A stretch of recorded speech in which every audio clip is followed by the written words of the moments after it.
Всем привет, с вами Сева Приходько, и сегодня у меня на обзоре интересная проводная мышь от Asus. Это модель Chakram Core. Вообще, это облегченная версия просто Asus ROG Chakram, но в этот раз она гораздо доступнее. Да, здесь нет беспроводного подключения или поддержки беспроводной зарядки, однако тоже есть свои особенности, и вот как раз о них мы поговорим в этом обзоре. Вообще, мне кажется, это очень интересная стратегия у Asus.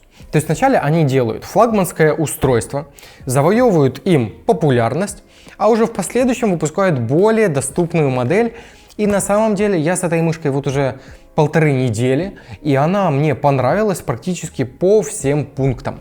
Chakram Core — это большая мышь эргономичной такой формы. Дизайн очень напоминает предшественника. Габариты здесь полностью идентичны, но немножечко отличаются материалы корпуса. То есть металл, который у нас использовался здесь, был заменен на пластик.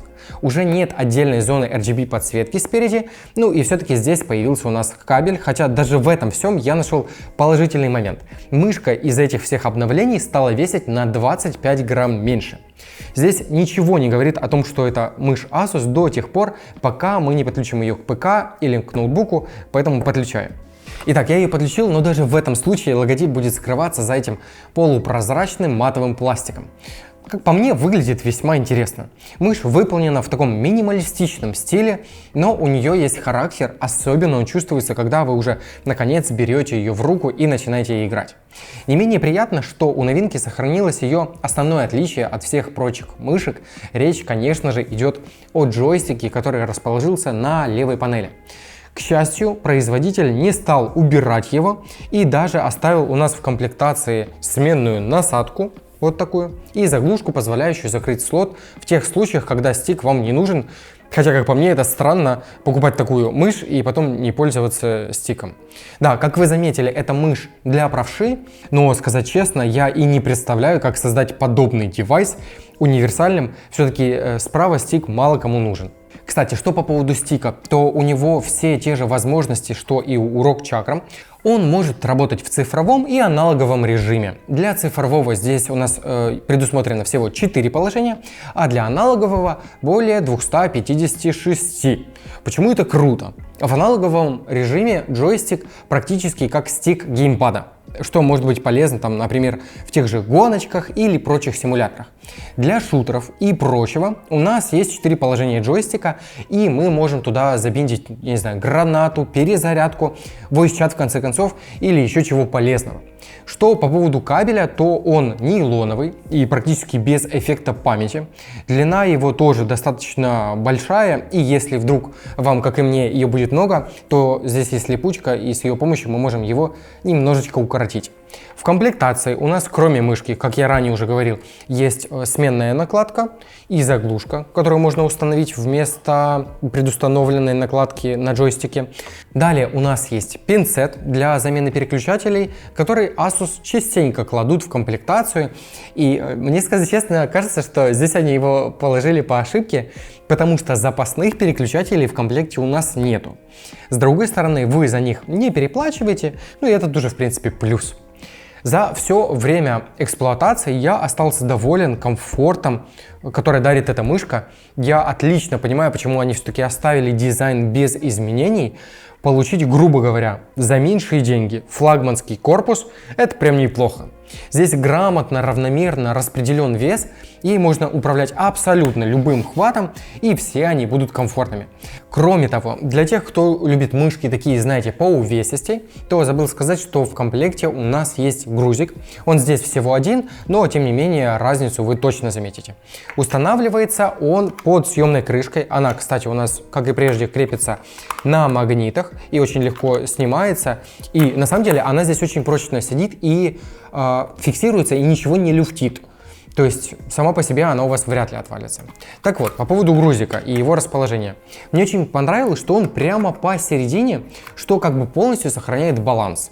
К слову, регулировать вес мы можем между 97 и 111 грамм, и лично мне понравилось ее использовать как раз в утяжеленном варианте, поэтому за грузик спасибо.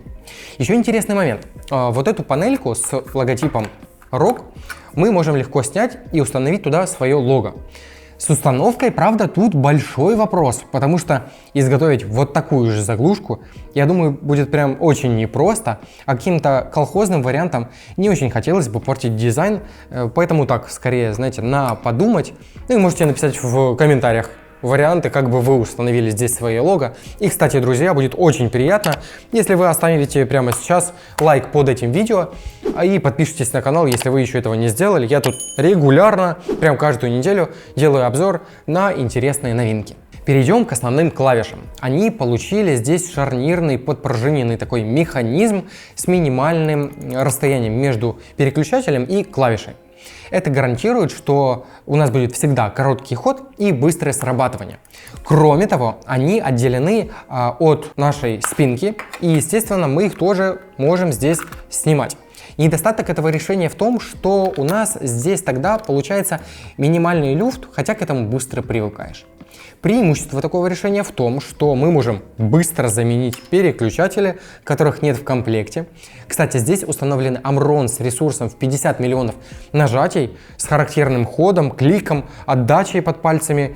И мне было удобно, и они капец какие долговечные, поэтому вообще нужно ли их менять, я не знаю. Между кнопками у нас здесь расположилось колесико, оно с резиновой накладкой, четкими отсечками, и, кстати, по поводу звука, оно практически бесшумное.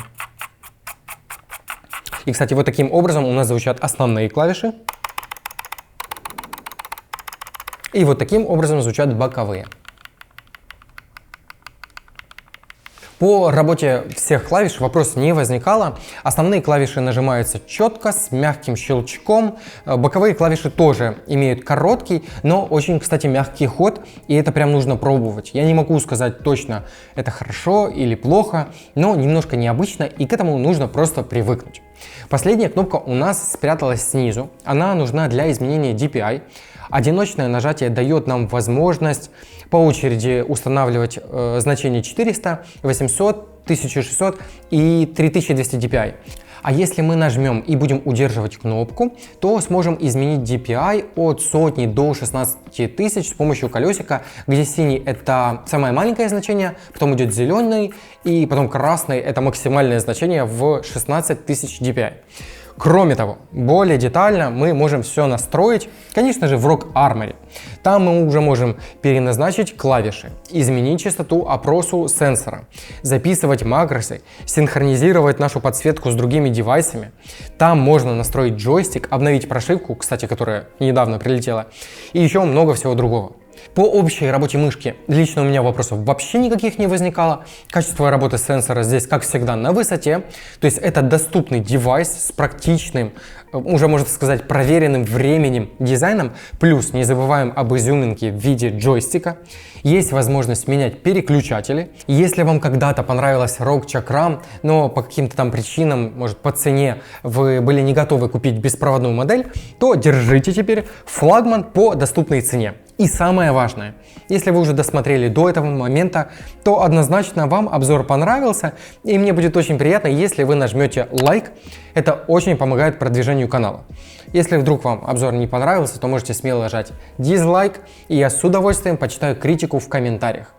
Если вы впервые на канале, то обязательно прямо сейчас подписывайтесь. Я тут стараюсь пару раз в неделю радовать вас интересными новинками. Ну и как всегда, скоро увидимся.